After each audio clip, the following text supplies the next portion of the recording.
My guest today is Ray Bilodeau. Ray is a sales and marketing instructor, consultant, and host of Hobby Marketing YouTube channel. Welcome to the YouTube channel, Ray. Thanks, Adriel. Appreciate it, man. I'll give you the 2-cent tour around a little bit later. This is about it. It's a Zoom call.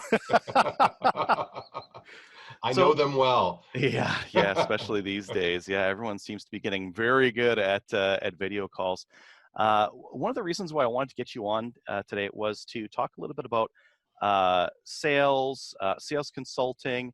I've recently written like a blog post on sales enablement because sales enablement means different things to different people. There's some software platforms out there that help people with choosing content to email to customers. So it'll help them pick case studies or blog posts or articles that are interesting. There's sales automation enablement, which is what Funnelflare does. And then there's sales enablement that sales consultants do, something that they do as like a service when they're talking with customers. And you do that for customers. So I thought I'd pick your brain a little bit and see what's involved with that? What's typically involved with trying to improve sales for a customer when you're the consultant? Yeah, so part of the thinking behind it is that let's say you've done everything right. You've got your SEO working for you, your social media is driving traffic to your website, the website's getting lots of people clicking, lots of people adding things to cart, lots of people contacting you, whatever that goal is of your website, right? But you're not seeing an increase in sales, not actually seeing an increase in revenue, particularly for organizations where you're asking, that call to action is call us now or give us your email, we'll contact you, set an appointment, those kinds of things. Mm-hmm. If you're seeing an increase in that kind of traffic, but you're not seeing an increase in revenue, there's pretty strong likelihood it's something that's not right in your sales team. And we can coach that. We can kind of make that a better experience for that team. A better understanding of basically why did the client contact you? Why did the prospect choose to engage with your website? And just helping that sales team have a more holistic understanding of where is it that your organization creates value. And that's super important. And then understanding kind of what is it that the customer is seeking, what is their situation, what is the problem, and what is the benefit that they're seeking from you guys. And I think that's kind of really the nuts and bolts of that fundamental understanding can really help a sales team. And actually, by that I just mean help people create value for other people, help people solve problems, because that's really fundamentally what the sales team's all about.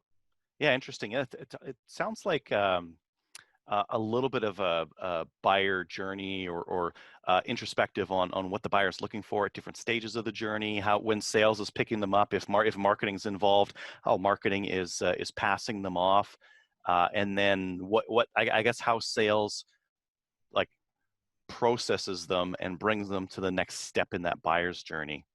Yeah, Is that about right? 100%. In fact, it's funny you mentioned the YouTube channel Hobby Marketing, because I do a whole 15-minute kind of deep dive into the buyer's journey and understanding what's motivating people along the way. And kind of when you're at the top of that buyer's journey, what is it that they're looking for? What are the problems that they're having before they're ever aware of you, your brand, your solution? What are the problems that they're experiencing way up here? And to start creating some content and some fundamental understanding around, do we have a solution to this problem independent of what are the solution is down here? So for example, if you're in the flooring industry, maybe you're offering hardwood floors, maybe you're offering ceramic tiles. Well, we don't want to be creating content for the person looking for hardwood versus ceramic tiles. Which should I buy? But maybe way up before they're even at that stage of the buyer's journey, they're starting to ask themselves the question of, how do I fix my current hardwood floors? How do I get the scratches out? How do I get the wine stain out of the carpet? Those kind of questions. And if you can be the thought leader around basic problems like that, when they can't get those Mm-hmm. scratches out, when they can't fix the carpet stain and they need to replace it, now they're looking for ceramic versus hardwood. And now you as the thought leader is the person to come to when they're seeking more information about that. And that's where your sales force really needs to understand that whole process. Interesting. So what are some of the things you would, or some of the tools or techniques you'd use for mining for that, those kind of insights? Like, would you record phone calls? Would you do surveys? Would you do like focus groups with sales?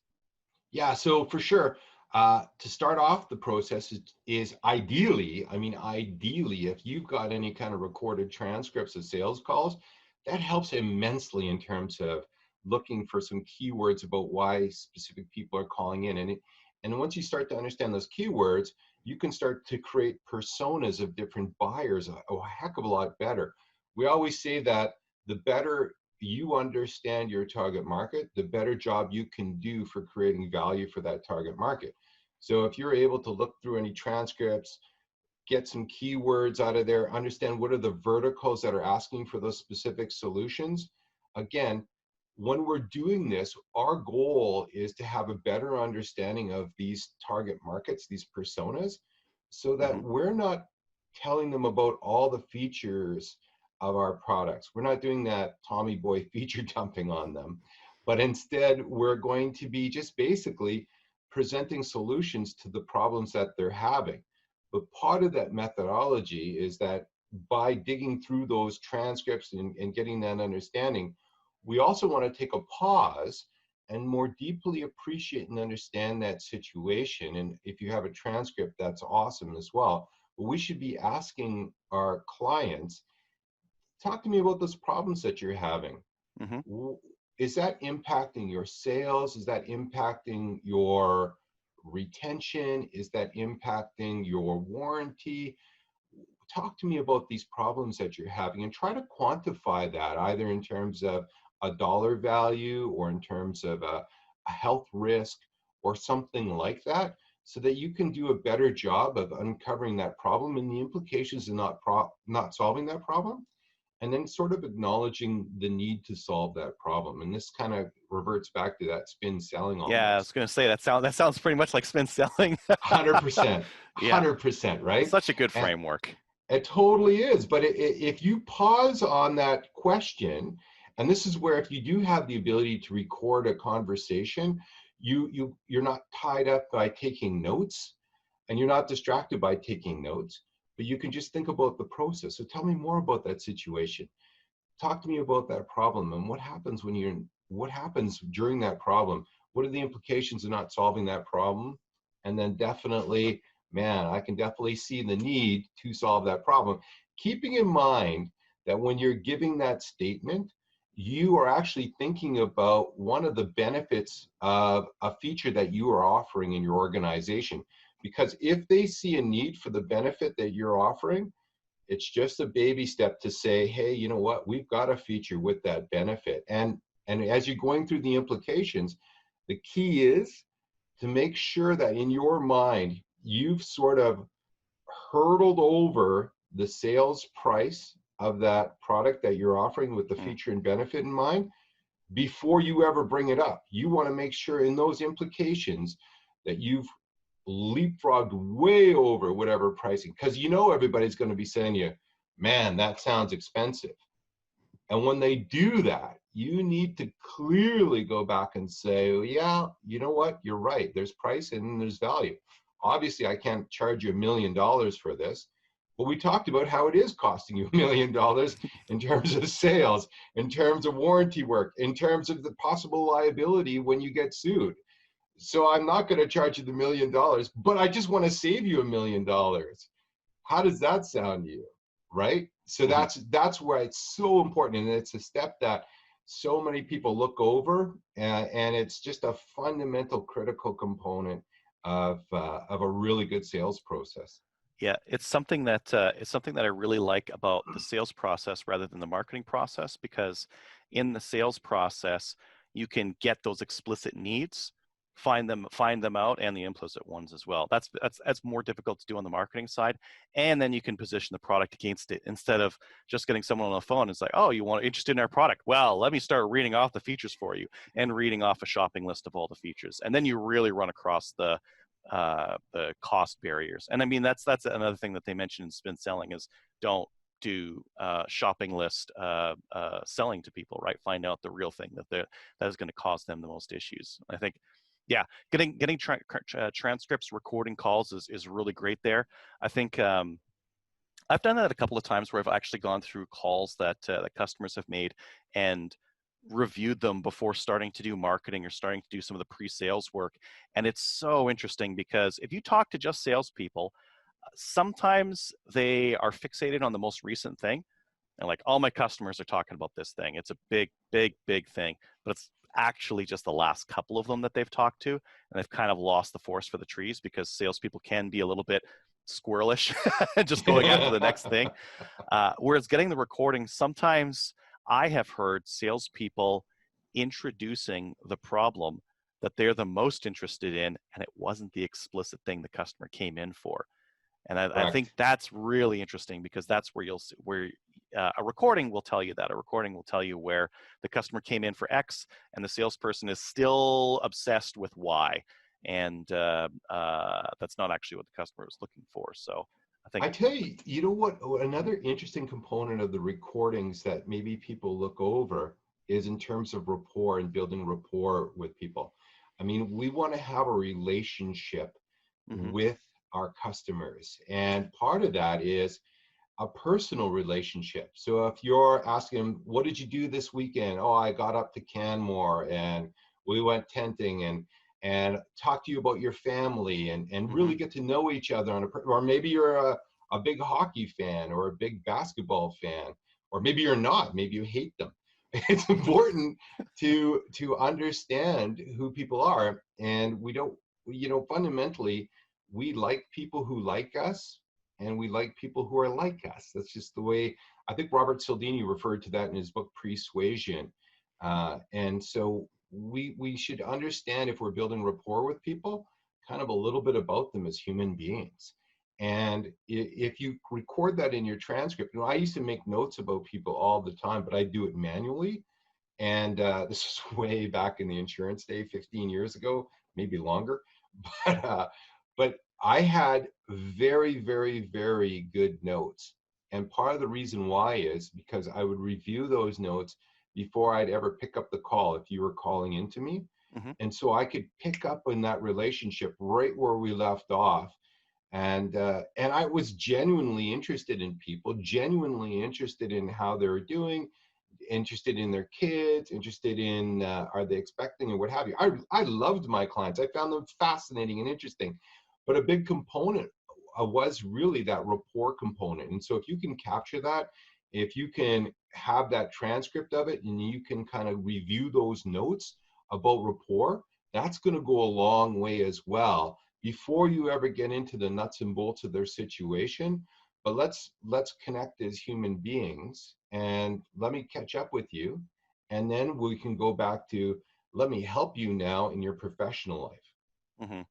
Yeah, I mean, I don't want to keep harping on recordings, but I have seen my fair share of salespeople who are trying to write down absolutely everything that's said in the conversation as notes. They're trying to have one-to-one every spoken word practically as a note in a document. And I mean, it's great for covering your ass, but it's terrible for actually doing critical thinking in a sales meeting, because Totally. you're stuck trying to keep up with remembering what they just said, what you just said, getting it down in notes. Whereas like I'm with you, recording that these days, so much easier. There's been a couple of times where I've had to call a customer and work on a content project together. And recording those calls is so good, because if I need to take a break from it and come back and find out where, I know they said a lot of things, where are they most passionate about? A recorded call is way better than what I would write for notes on that call. Have you ever thought about mental switching costs?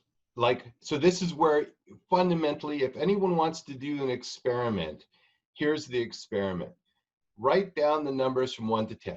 How long would it take you to write it down? Do you have a piece of paper with you? Yeah, I guess. Yeah. Okay. Let's do a quick little Okay. experiment. Okay. I'm in. And anyone can, you can time this. Are you ready, Adriel? Yeah, I'm ready. And anyone at home, do the same thing. Get a piece of paper and a pen, and here we go. Write down the numbers from 1 to 10. Go. Okay.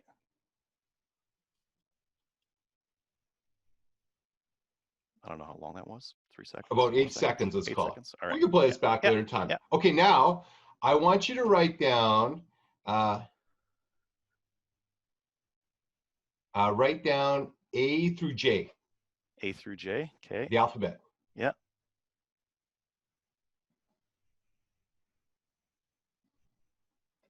Okay. About 8 seconds again. Mm-hmm. Okay, so now I want you to write down 1A, 2B, 3C. Ready? Okay. I'm turning my paper over because I have them right next to each other. All right. It's okay if you And cheat, you can look at each other. all We right. trust All you. right. Okay, All so go 1A, Yeah. 2B. Go ahead.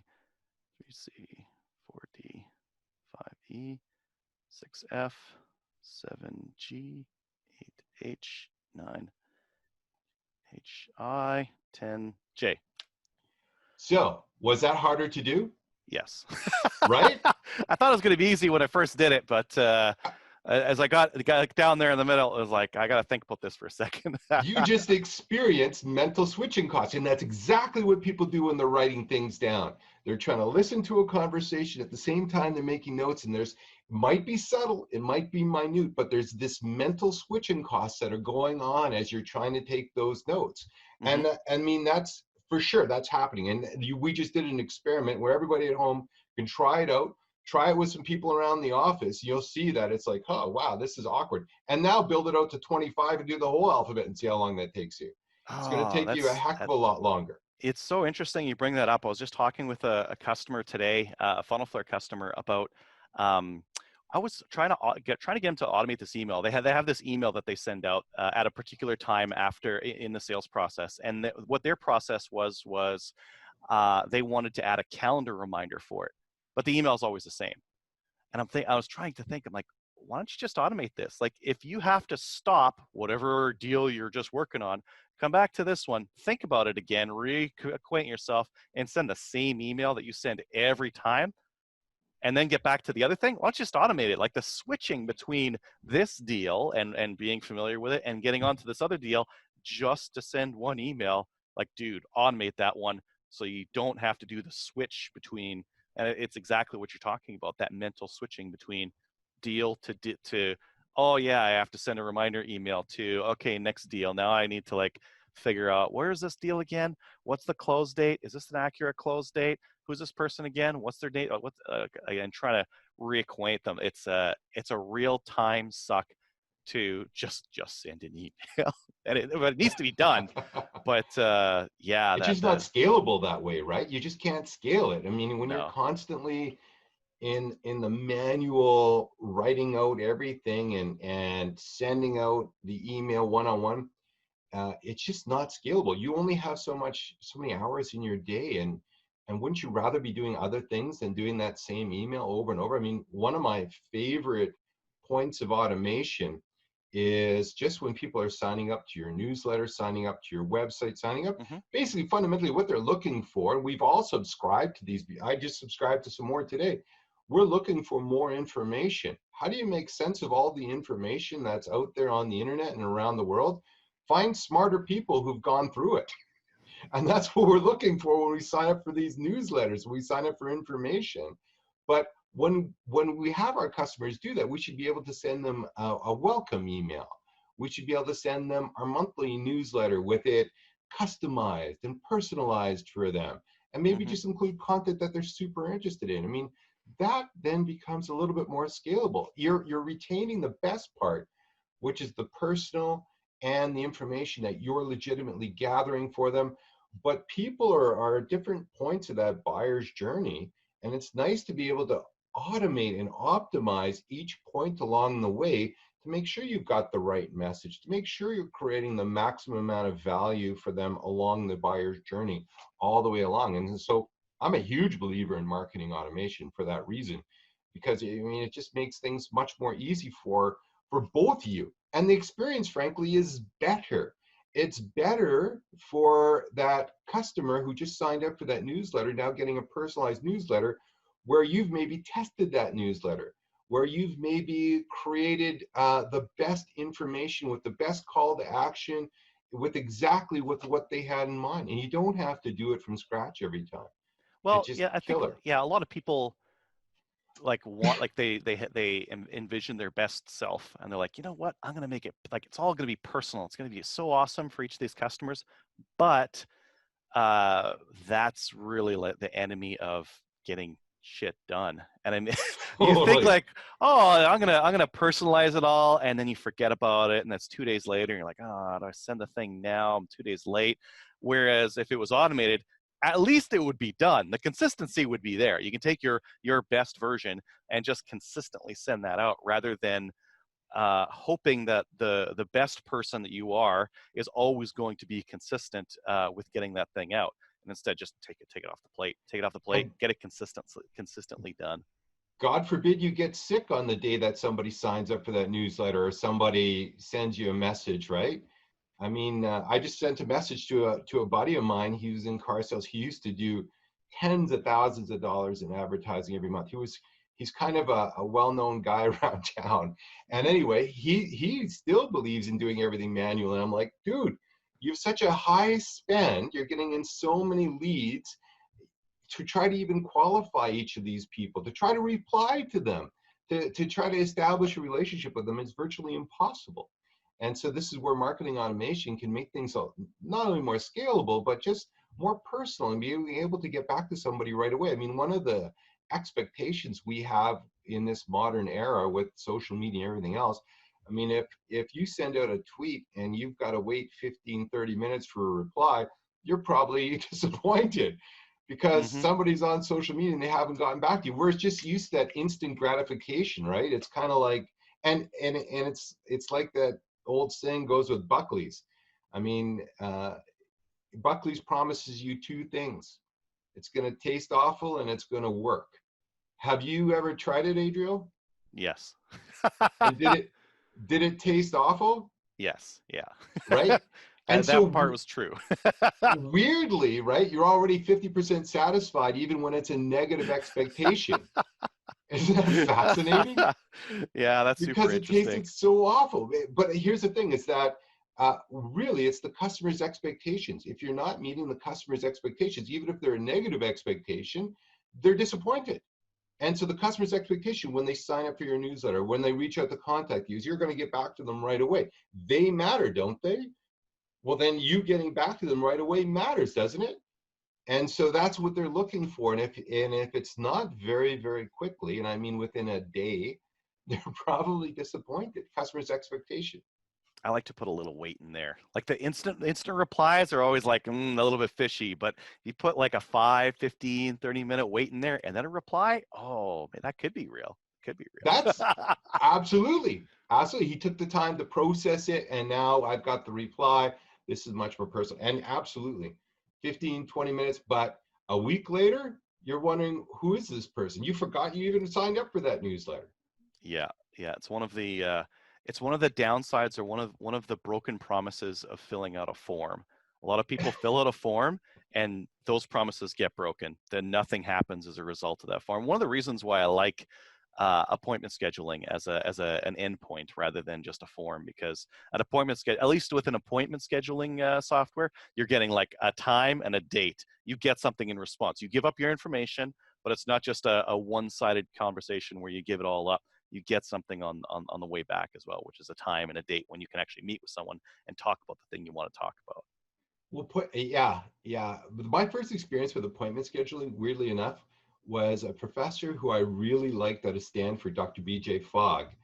And what was really fascinating to me, because this guy is brilliant when it comes to forming habits and behavior change, but Mm-hmm. he had an appointment schedule. I could book 15 minutes with him, and then he'd show up.